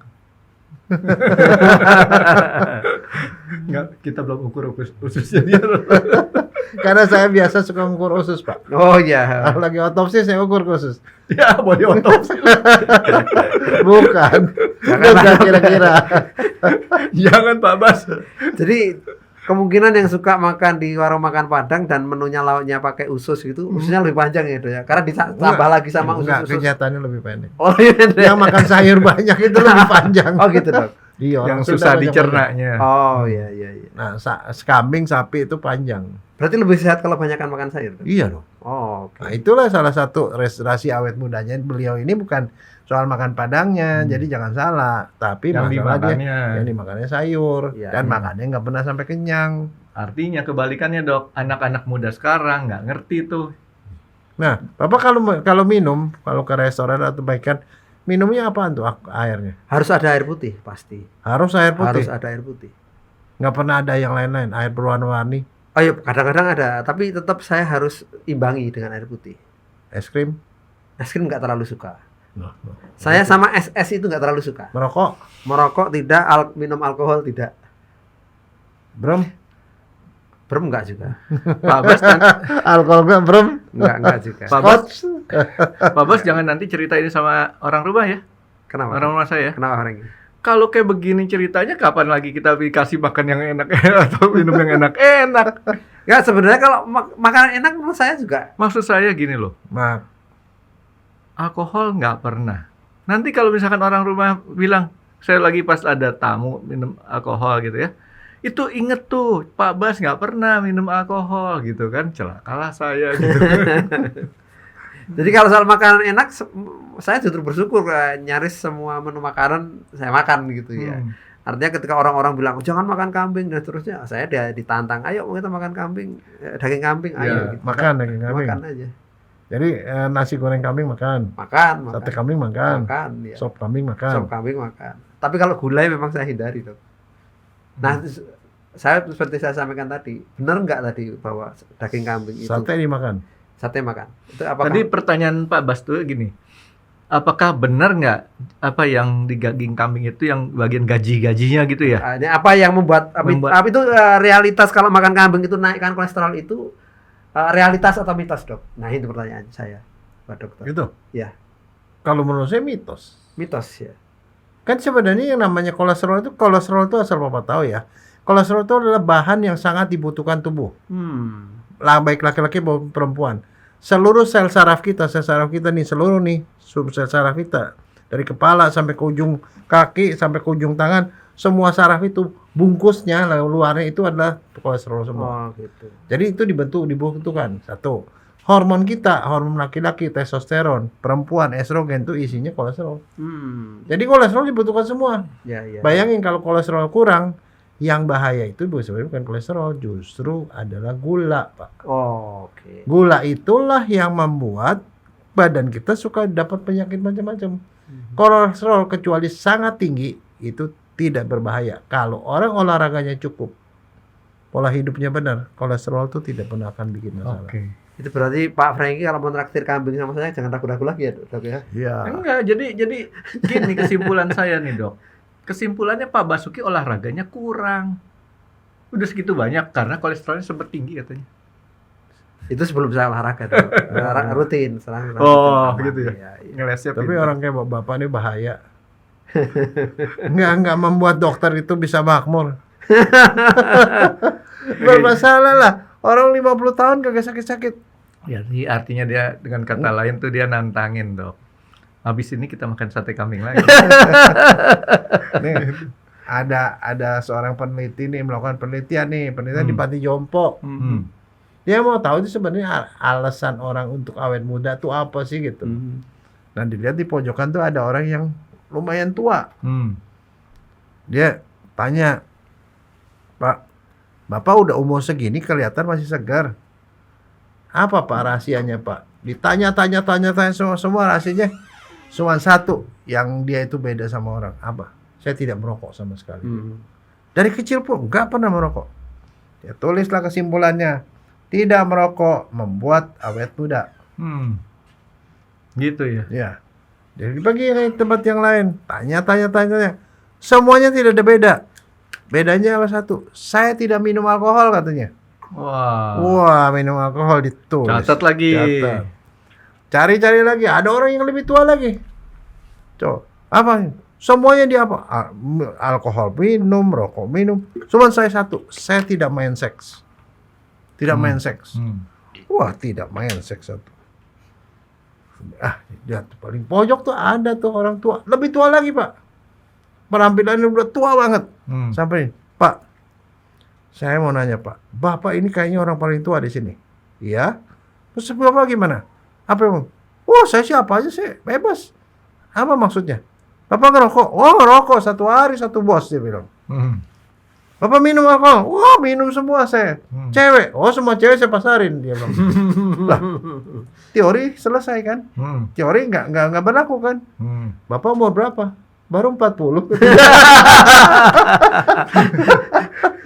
Tapi, Dok, saya nggak setuju waktu Dokter Jaya bilang rokok itu berbahaya. Rokok itu nggak berbahaya, Dok. Apa? Serius, rokok itu mau dikasih berapa banyak bergudang-gudang pun nggak bahaya. Yang bahaya tuh kan geretannya doang, korek apinya. Percaya, Pak Bas? Percaya, karena kalau nggak dinyalakan nggak apa-apa. Nah, kan? iya, makanya cuman ada rokok doang, nggak ada korek api, gimana mau dia? Makanya ada orang yang suka ditanya, kamu nggak takut merokok terus kalau mati gimana? Kalau mati ya nyalain lagi. Enggak, tapi begini ya. Saya tuh ada dalam berapa waktu kemarin ini setelah Lebaran, kan HBH kita kan ketemu sama teman-teman. Ketemu teman ya di beberapa komunitas gitu. Saya temuin ternyata banyak yang agingnya itu berbeda-beda, Pak. Antar kita yang seumuran ya, agingnya beda-beda. Ada yang sudah jalan aja udah susah. Ada yang sudah pakai tongkat, ada yang pakai kursi roda, ada yang rambutnya udah putih semua, ada orang yang sudah botak, ada orang yang sudah, pokoknya udah kondisinya payah. Dan yang meninggal juga sudah beberapa meninggal. Tapi kalau kita balik-balik lihat ya dari masa kita dulu muda sama-sama mereka. Kok dulu, Dok, sekarang juga masih muda, Dok? Enggak, maksudnya waktu kita sama-sama SMA misalnya atau masa sama-sama kuliah, kita ngelihat kita tuh sama, tapi kenapa ujungnya tuh pada berbeda? Ternyata kalau yang saya lihat itu berhubungan dengan gaya hidup. Mereka yang tua-tua itu ya, yang tua-tua, yang sakit-sakitan, yang macam-macam ya, badannya jadi gemuk, penyakitan dan segala, itu semuanya tuh hampir sama, Pak. Orang-orang yang tidak bisa, tadi yang Bapak bilang, makan itu tidak ada batasnya. Dia makan tidak bisa berhenti, Frankie. Makan terus, ngemil terus, apapun dimakan, dihantam. Itu yang makan itu tanpa henti. Satu. Yang kedua itu perokok. Yang ketiga nggak pernah olahraga, Pak. Yang keempat apa? Dia itu hidupnya tidak teratur, nggak punya tujuan hidup gitu loh. Nah, yang begitu-begituan itu kalau menurut saya tuh akhirnya ujungnya belum lagi ada yang minum. Satu lagi begadang, Pak. Nah, mereka yang itu yang mereka cepat aging, Frankie. Ya saya tidak tahu, tetapi saya cuma melihat kenyataannya kan saya udah lewatin 30 tahun lebih ya, hampir 40 tahun dengan mereka. Dengan melihat situasi seperti itu saya jadi tahu bahwa sebenarnya buat anak-anak kita, anak-anak muda atau apa, kita harus didik mereka untuk itu. Hidup lebih sehat. Pertama tadi Bapak bilang, pola pikir harus benar. Pola pikir. Ya, jadi untuk anak-anak muda kalau menurut saya jadi saya coba rangkumkan ya yang diomongin kita tadi. Yang pertama tuh adalah pola pikir. Pola pikirnya itu harus benar dulu. Jadi kita harus punya pola pikir yang positif. Kemudian mengelilingi diri kita dengan orang-orang yang memang positif, karena itu paling penting. Yang kedua tadi itu kemudian pola hidup dalam arti kata pertama adalah olahraga. Olahraga itu harus dilakukan secara rutin karena itu akan bikin badan kita jadi sehat. Terus kemudian mengenai makan lakukanlah makan, harus makan kalau lapar. dan harus stop sebelum kenyang. Gitu ya. Jadi dan sekarang apa yang dimakan apa? Itu kuantitasnya juga. Kuantitasnya itu dalam arti kata begini, 3 jam sebelum tidur itu harus sudah stop, nggak boleh makan. Pagi makan secukupnya saja, siang makan secukupnya, dan satu lagi lebih banyak makan sayur dibandingin nggak makan sayur yang lain-lain. Jadi seperti itu. Terus kalau menurut saya yang ini juga yang juga penting itu adalah pergaulan ya. Kalau menurut saya pergaulan yang kita harus lakukan pergaulan yang bagus, dan satu tidur yang harus cukup kalau menurut saya itu. Ya kembali ke soal pola pikir tadi Dok, saya selalu memotivasi diri saya sendiri nih Dok, dengan membuat quote-quote yang mudah-mudahan ketika saya share di media sosial saya itu menginspirasi orang juga. Salah satunya adalah barang lama kalau kita pelihara akan jadi barang antik yang mahal harganya Dok. Ya. Nah, sementara barang baru kalau tidak dirawat akan jadi rongsokan juga gitu. Nah dari sisi kesehatan artinya saya usia 50 lebih ya. Ketika itu saya jaga, saya rawat dengan baik, saya yakin saya akan tetap sehat gitu. Artinya tetap punya value yang bagus gitu. Tapi kalau anak muda kalau tidak dirawat ya sama dengan analogi barang, kita beli mobil baru kalau tidak pernah dirawat hanya dipakai terus pasti akan jadi rongsokan gitu Dok. Oke. Nah, sekarang ini Pak ya. Saya tuh mau tambahkan sesuatu ini mungkin jadi melengkapi yang Bapak omong. Suatu tradisi bagus di Jepang. Nah, Bapak tahu ya, ini kalau kita upacara minum teh atau apa tuh kan kita dikasih mangkok buat minum teh. Itu sekali waktu kan kadang-kadang kalau dia jatuh itu dia nggak boleh pecah Pak, karena itu mahal. Begitu dia pecah, retak, apa yang dilakukan oleh orang Jepang? Itu barang-barang sudah tua, retak pecah. Apa yang dilakukan? Orang Jepang itu punya kebiasaan barang taklum lama tadi dikembalikan ke bentuk asal, yang retaknya itu ditambal dengan emas Pak. Ditambal dengan emas, dan setelah itu dia dipakai dan dihargai jauh lebih tinggi dari sebelumnya. Itu artinya apa? Barang lama. Sekali waktu kita nih sebagai manusia kadang-kadang manusia lama kita broken karena sesuatu kejadian, tapi itu menjadi jauh lebih berharga kalau itu kemudian diisi dengan emas. Jadi artinya barang lama yang sudah hancur-hancur pun justru itu adalah cara Tuhan tuh untuk membuat dia menjadi lebih bernilai. Gitu. Tapi yang menarik tadi itu ya, networking ya, pergaulan kita ya. Ya. Itu menentukan kita akan sesat apa enggak. Ya. Gitu ya. Tapi Dok, tadi dokter bilang kan banyak makanan yang mengandung gula yang nggak boleh ya. Ya. Kalau donat itu gulanya tinggi nggak Dok? Oh, sangat tinggi. Kalau saya sih begini ya, saya ini peneliti, nggak ngomong-ngomong sembarangan. Jadi setiap kali kalau saya makan, saya punya alat tes gula Pak. Setiap ini ada makanan ini, kue ini, saya tes gula tuh kok sekian, berarti sekarang gula saya sekian, saya makan. Setelah gitu 1 jam kemudian saya ukur. Oh gitu. Saya tahu tinggi Pak, berarti ini gua nggak boleh makan gitu. Nah, sekarang saya tanya sama Pak Suki, donat itu supaya aman gulanya gimana cara makannya Pak Bas? Saya nggak terlalu suka makan donat jadi. Enggak, sekarang saya paksa. Ini Pak Franky sediain donat nih. Bapak kencing manis.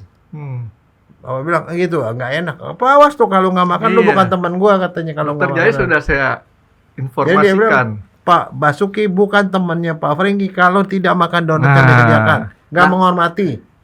Karena saya belum tahu jawabannya, mungkin saya akan tanya balik ini. Apa? Kira-kira saya dikasih bocorannya jawabannya. Gampang Pak Bas. Apa itu Pak Franky? Makan bagian tengahnya. Tapi saya lihat di Dunkin Donut juga tidak semuanya berlubang di tengah Dok. Iya, nggak apa-apa bagian tengahnya aja. Supaya jadi berlubang.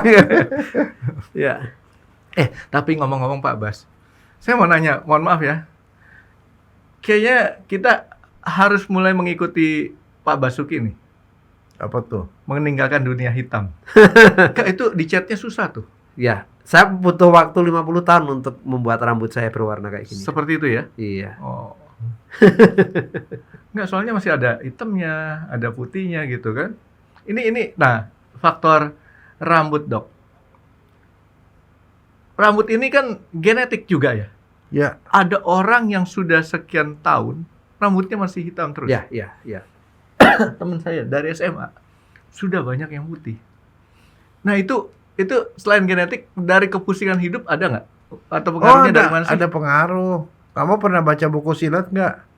Buku silat Koping Ho. Tahu dong itu Mas. Ya, Yang begitu mana dia sih? kena stres dalam 1 hari dia seluruh rambut jadi putih. Oh, suling emas. Ada kan yang kayak gitu.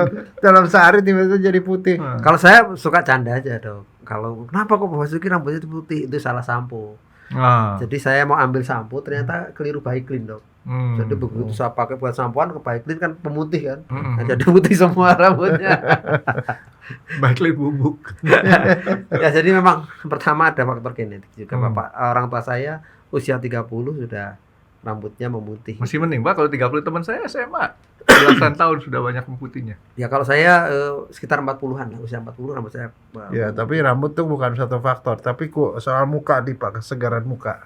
Kalau saya lihat Bapak dengan usia sekian, kesegaran muka itu menunjukkan segar, bagus. Dari kesegaran muka Pak, bukan Dan dari satu rambut. lagi dok, kita ngomong kesehatan ini, kesehatan pola hidup, kesehatan pola makan.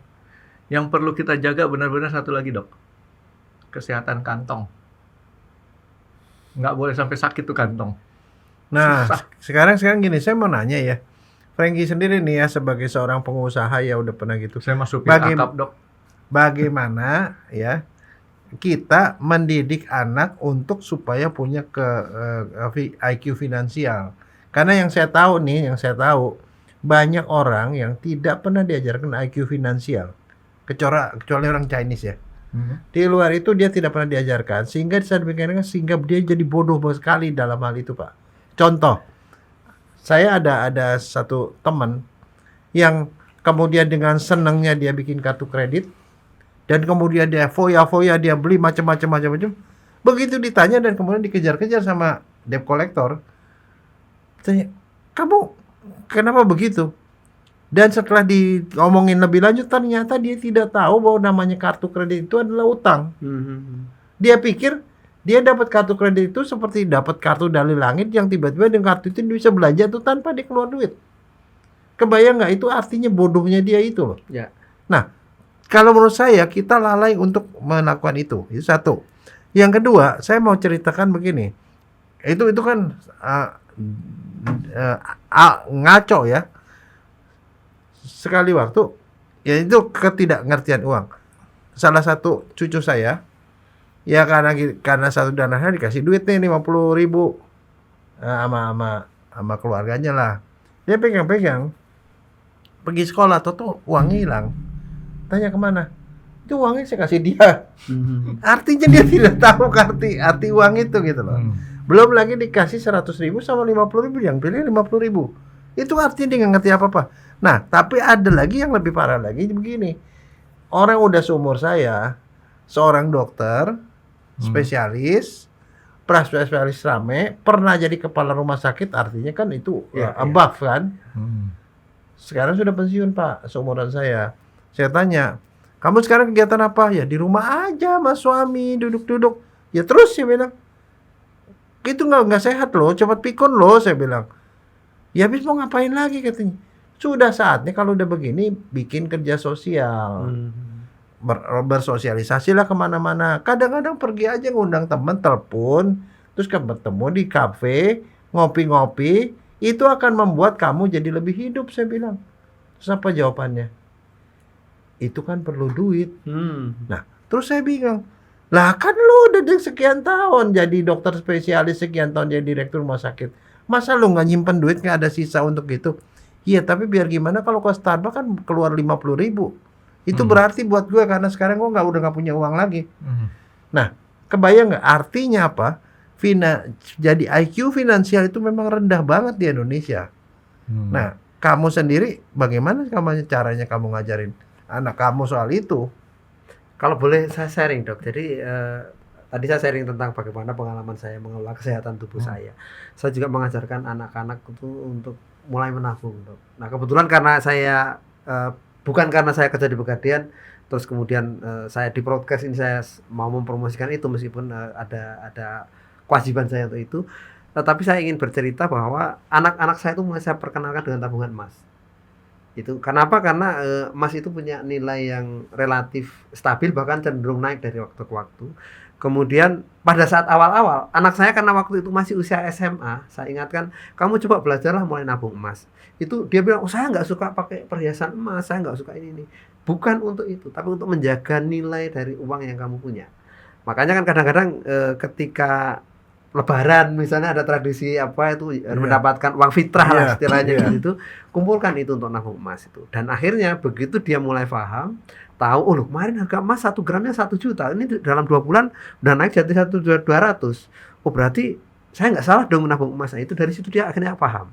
Dan itu mulai saya pahamkan untuk nabung emas itu. Nah ini kebetulan juga ya, karena kebetulan saya di Pegadaian dan Pegadaian punya produk namanya tabungan emas yang mulai dari 10.000 orang bisa nabung. Artinya dari anak-anak sekolah itu bisa diedukasi. Saya terhadap anak-anak yang misalnya magang di kantor saya sampaikan, kamu kalau misalnya lulus kemudian kasih lihat ini ijazah apa nilai waktu kuliah, kemudian dilampirkan di bawahnya lo sementara ini saldo tabungan emas hasil dari menyisihkan uang saku yang mungkin dari 2.000 sehari, kemudian dalam seminggu atau 2 minggu di store untuk tabungan emas, itu pasti orang tua akan bangga. Kenapa? Karena satu sisi kamu sukses belajarnya, di sisi lain kamu sukses mengelola uang jajan yang mungkin dari yang paling kecil gitu, Dok. Dan saya yakin, saya kadang-kadang kalau cerita itu kadang-kadang mata saya berkaca-kaca sendiri. Karena saya bayangkan ketika itu terjadi sama anak saya gitu. Saya bayangkan kalau anak saya lulus, kemudian saya lulus dengan IPK 3,7 misalnya. Kemudian dilampirkan, ini saldo tabungan saya udah dapat 2 gram. Dan ini dari yang biasanya saya kalau misalnya makan di kantin harus makan soda gembira yang ternyata secara kesehatan enggak sehat karena banyak mengandung gula. Kemudian minumnya diganti air putih. Dari sisi kesehatan lebih sehat, kesehatan kantong seperti yang disampaikan Pak Franky lebih sehat juga. Nah, ini praktis, Franky. Ini yang kalau menurut saya yang harus diajarkan pada anak-anak kita. Saya ingat dulu ya, waktu ini Pak, waktu saya kecil, saya diajarkan hal-hal kecil seperti itu yang akhirnya membekas sama saya. Pada waktu kecil sekali, sewaktu sebagai anak SD, saya minta uang jajan ke ibu saya. Ibu saya tuh punya anak 10 Pak. Saya anak nomor 5. Sebagai anak kelas 1 SD, dia teman pada jajan, saya nggak punya uang. Saya bilang minta uang jajan. Kata ibu saya, besok mama kasih. Saya senang. Besoknya disediakan makanan Pak. Ada pisang goreng apa segala macam. Dia bilang, kamu keliling, kamu jualan. Hasilnya buat kamu. Dia keliling jualan sama kakak saya dengan malu setengah mati. Malu setengah mati Pak, karena nggak tahu caranya jualan. Cuman bilang kue gitu, kasih keliling di tempat itu. Setelah selesai sore hari laku cuman 20%, 80% tidak laku. Saya bilang ke ibu, ini gimana nih sisanya? Ya kita makan. Terus ini uangnya ini bagi Paro, ini buat kakak kamu, buat kamu. Nanti besok kalau kamu uang jajan, ya nanti mama siapin lagi. Ya. Pada waktu itu saya berpikir, nih mama saya ini bodoh amat sih, saya dalam hati saya. Kenapa? Kok dia mau keluar duit banyak begitu? Duit banyak begitu kan rugi sebenarnya. Untuk hal-hal seperti itu. Tapi belakangan baru saya sadari ternyata beliau mengajarkan pada saya bahwa yang namanya uang itu harus dicari, bukan diminta. Ya. Kalau dicari kamu harus keluar tenaga. Nah itu yang diajarkan itu, dan itu yang kebawa saya sampai sekarang. Saya setelah itu tidak pernah sekalipun saya berpikir bahwa saya akan dapat uang kalau saya nggak kerja. Nah, hal-hal seperti itulah itu. Dan kemudian pada waktu saya di Jepang, saya ketemu dalam komunitas. Dikasih Pak, dikasih bagaimana memberanakan uang. Kamu nih punya uang, ini lomba nih ada sekitar 5 orang. Ini satu klub 5 orang. Ini ada uang sekian, 2.000 yen pada waktu itu. Tolong usahakan supaya 2.000 yen ini berkembang biak. Itu aja Pak. Dalam waktu ntar sampai sore. Wah kita bingung lah, 2.000 mau diapain? Mulai pikir-pikir karena kebetulan pada waktu itu saya tuh sering nontonin mama saya lagi masak. Saya ini laki-laki Pak, nggak pernah masak. Nontonin mama saya masak, jadi saya tahu bagaimana caranya bikin gado-gado. Jadi bagaimana ngegoreng kerupuk. Saya pergilah. Masak air bisa kan? Iya, masak air. Saya pergi ke Chinatown, beli kangkung, beli segala macam. Dan kebetulan juga saya bawa bumbu kacang. Saya rebus, terus saya bikin itu gado-gado, Pak. Saya bikin satu inclo ya, satu piring kecil gitu ya. Cuma satu suapan begitu. Saya jual 15.000, Pak. Kerupuk goreng, kerupuk udang, saya goreng gede-gede, kayak saya bilang ini shrimp crisps. Goreng ini saya jualnya harganya 15.000. Penuh ngantri, Pak. Dari 2.000 saya bisa dapat 10.000 pada waktu itu, Pak. Iya. Nah, itulah yang diajarkan oleh orang tua saya, bagaimana cara kita pakai otak supaya itu berkembang. Bukan sebagai orang yang konsumtif gitu loh. Iya. Saya mau komentarin dari pembicaraan Dokter Jaya sama Pak Basuki. Pak Basuki anaknya laki perempuan? Anak pertama laki-laki, yang anak kedua ketiga perempuan. Oke. Yang pertama saya mau kasih tahu Pak Basuki pelit. Kenapa? Lah wong udah sampai kuliah IPK 3,7 masa saldo tabungannya cuma 2 gram. Coba 2 gram itu cuma 2 juta. Enggak, itu contoh aja. Contoh saja. Yang kedua, Pak Basuki punya anak perempuan. Nggak usah khawatir, nanti dia punya emasnya gede. Jangan kan? Suaminya. Ya. Nah, gitu. Nah, yang dari Dokter Jaya, ini ada satu hal yang harus kita, kalau tadi Dokter Jaya bagaimana cara saya ya. Saya tuh ngelihatnya gini, kita terbentuk itu, cara berpikir kita bukan hanya dari mana-mana. Pertama dari kondisi yang memaksa kita memikir. Kondisi yang memaksa itu apa? Pertama lingkungan ya. Lingkungan sama keadaan di sini. Kedua adalah kesadaran dari kitanya sendiri, Dok. Jadi lingkungan kita tuh, kalau kita di lingkungan yang sudah comfortable zone, area yang sangat nyaman, maka boleh dibilang kita tuh tidak akan pengaruhnya banyak kecuali kita punya kesadaran sendiri. Kalau kita punya kesadaran sendiri, mau ada di mana juga aman. Tapi kalau enggak, itu harus dibentuk dari lingkungan, didorong, dipaksa, ya. Sedang ketiganya lagi itu harus ada kerajinan. Di kita tuh banyak yang salah. Begitu mau menggandakan uang, istilah Dokter Jaya, dibawa ke Probolinggo sama taat abadi. Apa tuh? Dukun penggandaan uang. Oh. Nah, itu salah kaprah karena kemalasan kita, ya. Jadi istilahnya kita harus, yang Dokter Jaya tadi bilang kan, Dokter Jaya ngasih contoh, disuruh begini. Sebenarnya kan itu cuma dites doang. Kita mau rajin apa enggak gitu kan ya. Kalau kita rajin, ya sebagai kita orang yang punya keyakinan ada Tuhan pasti kasih rezeki dimanapun. Walaupun kadang-kadang dia punya caranya nggak sesuai dengan kita punya kemauan. Ya, kita punya kemauannya begini, Tuhan lewatin sini, hasilnya bahkan kadang-kadang lebih bagus hasil yang dikasih sama Tuhan. Gitu. Udah jadi apa nih? Udah jadi pastor saya nih. Ya, jadi seperti itu. Jadi kalau menurut saya, pertama kemauan dari orangnya ditunjang lagi daripada dia belajar dari kondisi lingkungan. Saya dulu tinggal masih kecil tuh di Tebet. Tebet saat itu tahun 80-an ya. Relatif tuh nyaman. Kalau saya nggak pindah ke Pasar Baru, maka saya akan mengikuti gaya hidup orang di Tebet. Enjoy, ya. Nah, waktu saya pindah ke Pasar Baru, apa yang terjadi? Saya lihat ini Cina-Cina gila banget ya. Senin sampai Sabtu, dia kerja pol-polan. Minggu, bajunya ganti, mobil ganti. Mercy pada keluar tuh. Dari mobil rumah-rumah orang. Dia enjoy sama keluarganya. Oh, ternyata begini. Jadi mindset saya berubah. Ya, tetapi nggak nurun ke anak saya juga. Karena saya biarin mereka. Mereka punya ini sendiri-sendiri. Dan kebetulan anak saya berjiwa sangat sosial. Yang tadi Dokter Jaya bilang. Dikasih duit, dikasih lagi ke orang lain. Tinggal minta papinya lagi kan. Gitu. Itu mungkin sesuai dengan konsep terima kasih. Nerima dari papahnya, dikasih ke orang lain. Gitu. Jadi terima kasih. Ya.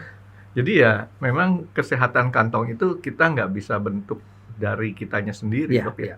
Lingkungan tuh sangat pengaruh untuk ngebentuk kita. Ya kita kalau misalkan kita di lingkungan itu Dokter Jaya kan iman dan ketaatan terhadap Tuhannya sangat tinggi. Kalau enggak kan Dokter Jaya udah jadi dealer. Pernah membaca episodenya Dokter Jaya? Belum. Dokter Jaya ini dibesarin di daerah dealer-dealer besar. Ya dok ya? Tanah tinggi dok. Drugs dealer. Oh Ya, iya. zaman dulu itu drugs dealer tuh Iya, banyak. iya. Nggak tahu sekarang ya.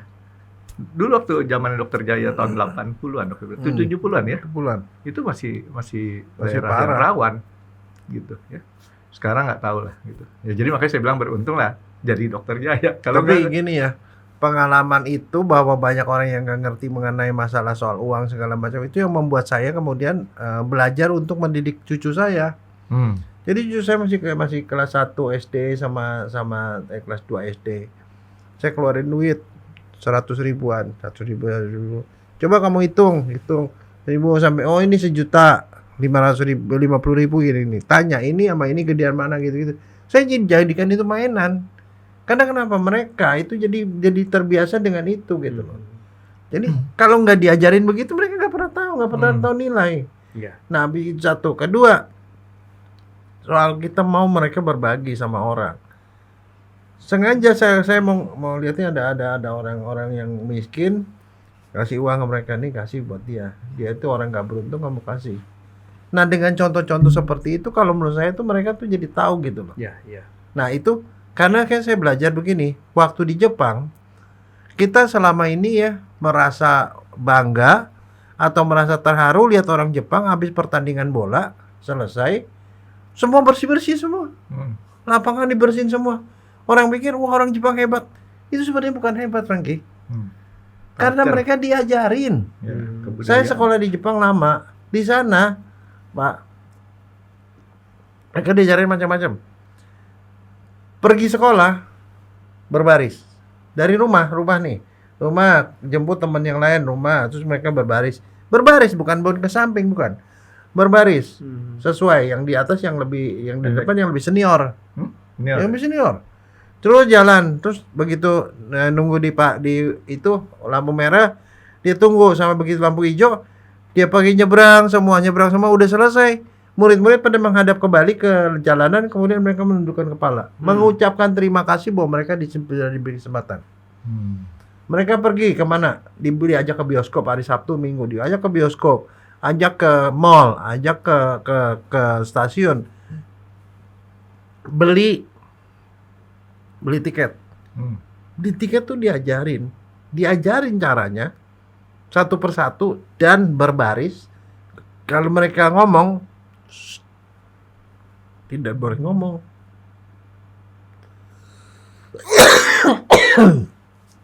Karena mengganggu orang. Udah beli, masuk pelan-pelan ke dalam kereta, duduk rame-rame, dan nenek-nenek masuk. Diajarin sama gurunya, nenek itu lebih layak duduk di sini. Kamu ngomong sama nenek itu, nenek silakan nenek duduk sini, saya berdiri aja. Diajarin satu persatu. Sampai sedetail itu. Iya. Di sekolah Pak, yang ini petugas membersihkan papan tulis, yang petugas ngepel segala macam, semua dibagi tugas dan itu dilakukan every day dari pagi sampai sore. That's why kita nggak pernah melihat ada anak Jepang yang tidak sopan. Itu yang terjadi selama ini. Jadi artinya itu benar-benar diajarkan dan dicontohkan. Walaupun pada kenyataannya orang Jepang tidak beragama. Itu tidak ada urusan dengan agama, tetapi urusan dengan disiplin dan kebudayaan. Nah itulah kalau kita lakukan seperti itu, maka itu menjadi sesuatu yang bagus. Makanya kemarin saya baru aja mengkel ada seorang anak perempuan, ya, dia mau cuci piring, diajarin cuci piring sama mamanya, diomelin sama neneknya. Anak nenek tidak boleh cuci piring. Karena itu adalah yang cuci piring adalah pembantu. Saya yang sewot. Saya laki-laki, waktu masih kecil saya cuci piring saya ngepel, saya gitu. Kenapa? Ternyata itu saya merasakan saya bermanfaat pada waktu saya sekolah di Jepang. Karena kalau saya nggak tahu gitu, bahkan seperti Frankie bilang, mungkin masak air aja saya nggak bisa. Tapi saya bisa masak air, saya bisa masak, saya bisa bikin sayur asem. Bukan karena saya pernah lihat, karena saya pernah lihat. Gitu loh. Tapi ngomong-ngomong masak air, saya pernah masak air sampai gosong loh, Dok. Oh iya. Ditinggal. Tapi kalau gosong, ngomong soal gosong, saya ada sekali pengalaman. Gimana, Dok? Pengalaman begini. Saya tuh dari dulu pikir, oh gimana caranya gue makan rendang nih, gini. Jadi dari Indonesia, udah bawa bubur rendang kan ada bubur rendang. Beli daging, Beli pasang lah. Di sana kan pakai Microwave. bukan, Ada pakai slow cooker. mangkok gitu loh. Oke, Masih pakai itu yang kecil. Taruh situ, taruh rendang, taruh di santan, saya masak itu pagi-pagi. Tapi kan karena kecil barangkali cepet ini panas. Lagi saya lagi masak gitu, tiba-tiba teman saya datang ngomong apa gitu. Dia punya kamar di sebelah. Habis ngobrol kelamaan lupa saya sama itu. Terus dia bilang, lu ke rumah gue dulu dong, minum dulu, katanya minum teh. Saya keluar udah gitu, habis itu di asrama. Ribut, tuh dari atas tuh keluar itu Asap, alarmnya Asap. nyala semua gitu. keluar itu keluar air, Ya. keluar air, wah, udah gitu keluar semua kan, termasuk saya keluar. Itu siapa sih pagi-pagi ini ngebakar rumah, nggak taunya itu keluar di kamar saya. Dokter Jaya lagi mau bikin areng. Iya.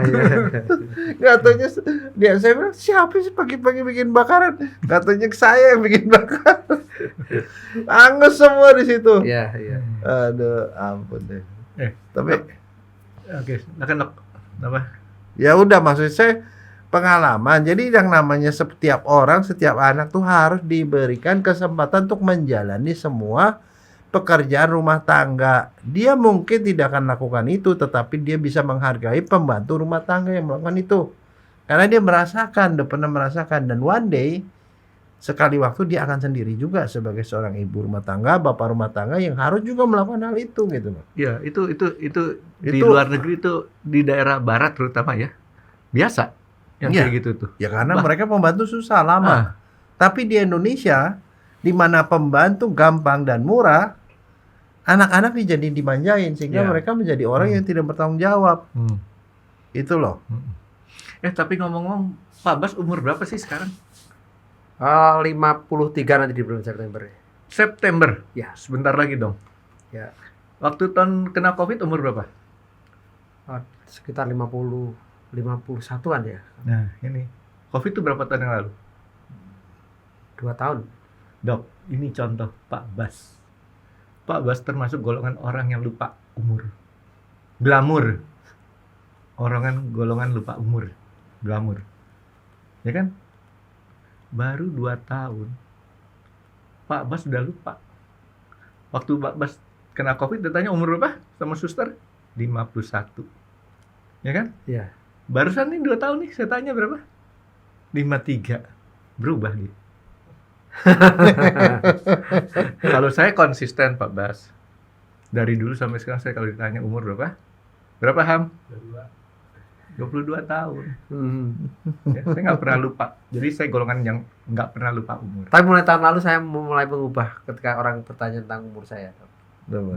Saya bilang I'm not 53 years old, but I'm 25 with 27 experience. Tetap aja lebih tua dari saya. Nah, ini buat tebak-tebakan aja nih nanti di komen yang nonton kita nih. Di antara kita bertiga, yang umurnya paling tua tuh siapa?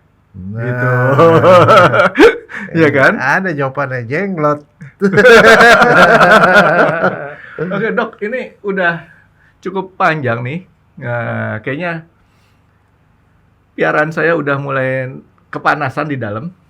Jadi kita harus break dulu ya, Dok ya. Atau ada yang mau ditanya sedikit lagi sama Pak Bas? Oke. Cukup ya, Pak Bas, ada yang mau disampaikan? Saya kira cukup, mungkin sedikit pesan aja ya. Seperti saya ulang lagi aja. Apa pesanan nasi goreng?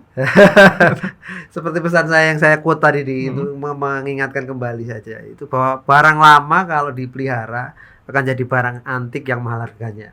Ya. Tapi kalau barang baru sekalipun kalau tidak pernah dirawat akan jadi rongsokan. Itu aja yang jadi bahan perenungan terutama pada generasi muda untuk Terutama selalu pada orang di rumah, Dok. Pak Bas. untuk selalu memelihara diri agar tetap sehat dan punya nilai yang lebih tinggi gitu. Oke, thank you Pak Bas ya. Dok, thank you. Terima kasih sudah menonton X Undercover. Jangan lupa like, comment, dan subscribe. Dan ditunggu ya video-video kami selanjutnya. Nah, buat kalian, jika ada pertanyaan untuk Dr. Jaya, boleh banget komen di bawah. See you guys.